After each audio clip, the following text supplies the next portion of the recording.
6 তারিখে তারা 5 তারিখে তাদের প্রজ্ঞাপন হলো, 6 তারিখে তারা দায়িত্ব নিল। এসেই যেটা করলো, একটা আতঙ্কিত পরিবেশ তৈরি করলো ইউনিভার্সিটির ভিতরে। কারণ তাদের কাজই হচ্ছে যে ইউনিভার্সিটি একটা আতঙ্ক তৈরি করে এদের লোকজনকে বের করে দেয়া। তারা প্রথমে এসে কি করলো, যে লিগ্যাল অ্যাফেয়ার্সের যে ডিরেক্টর তার রুমটাকে তালা মেরে দিল, এবং সিলকেল আপনার একটা ছবি নিয়ে যান। এরপরে হচ্ছে তারা অ্যাকাউন্টেন্ট তার রুমে তালা মেরে দিল। একটা ইউনিভার্সিটিতে উইদাউট শোকস নোটিশ একজন একটা রুমে তালা দিতে পারে? একদিনের মধ্যে সে কীভাবে বুঝলো যে অন্যায় করছে? সে 5 তারিখে জয়েন করে 6 তারিখে 7 তারিখে সে তালা মেরে দিল কীভাবে? তো এটা বোঝা যায় যে আসলে টোটালটাই ম্যালাফাইড ইন্টেনশন, মানে টোটালটাই খারাপ উদ্দেশ্যে এই টোটাল কাজগুলো করা আর কি।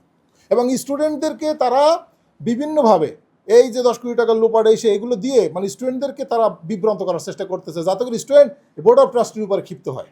মানে মূল কাজ হচ্ছে তাদের এটা, কিন্তু এটা তাদের মানে এটা আপনাদের একটা কমন সেন্সে বোঝা উচিত যে এই ইউনিভার্সিটিটাকে যিনি এটাকে তৈরি করেছেন, ওনার যদি ব্যাড ইন্টেনশন ব্যবসায়িক উদ্দেশ্য থাকতো ওনাকে ট্রাস্ট করে দিত না, ওনাকে ফাউন্ডেশন করে দিত না, যাতে করে ওনার ছেলে মেয়েও কোনো দিন ইউনিভার্সিটিতে হাত না দিতে পারে। এই ব্যবস্থা উনি করে দিয়ে গেছে এই ট্রাস্ট ডিডের মাধ্যমে।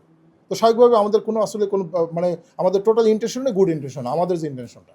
এখন আপনারা আসলে কি, এখন তো আপনারা একটা রায় পেয়েছেন, জি, এখন আসলে আপনাদের কি পরিকল্পনা? আমাদের পরিকল্পনা হচ্ছে যে আমরা এই রায় 3 মাস সময় দিয়েছে, আমরা 3 মাসের মধ্যেই আমরা এটা ফাইনাল হিয়ারিং করে তাদেরকে এখান থেকে আমরা টাটা গুড বাই জানাবো। এবং এটা আমরা কোর্টে আমাদের 3 সপ্তাহের একটা মধ্যে রুল ইস্যু করেছে, 3 সপ্তাহের মধ্যে রুল রেডি করতে বলছে। আমরা তো উইদিন 3 উইক্সে রুল রেডি করবো এবং এটা final hearing. In the meantime আমাদের কোর্ট অর্ডারকে আমরা কমপ্লাই করবো। কোর্টের প্রতি আমাদের শ্রদ্ধা এবং হচ্ছে এই প্রশাসক, আপনাদের মাধ্যমে প্রশাসকদের জানাতে চাই তারাও যাতে কোর্ট অর্ডারকে কমপ্লাই করে। আমরা কোনো ধরনের কোনো ঝই ঝামেলা বা কোনো ধরনের কোনো সংঘাত কোনো কিছু আমরা ইউনিভার্সিটিতে চাই না।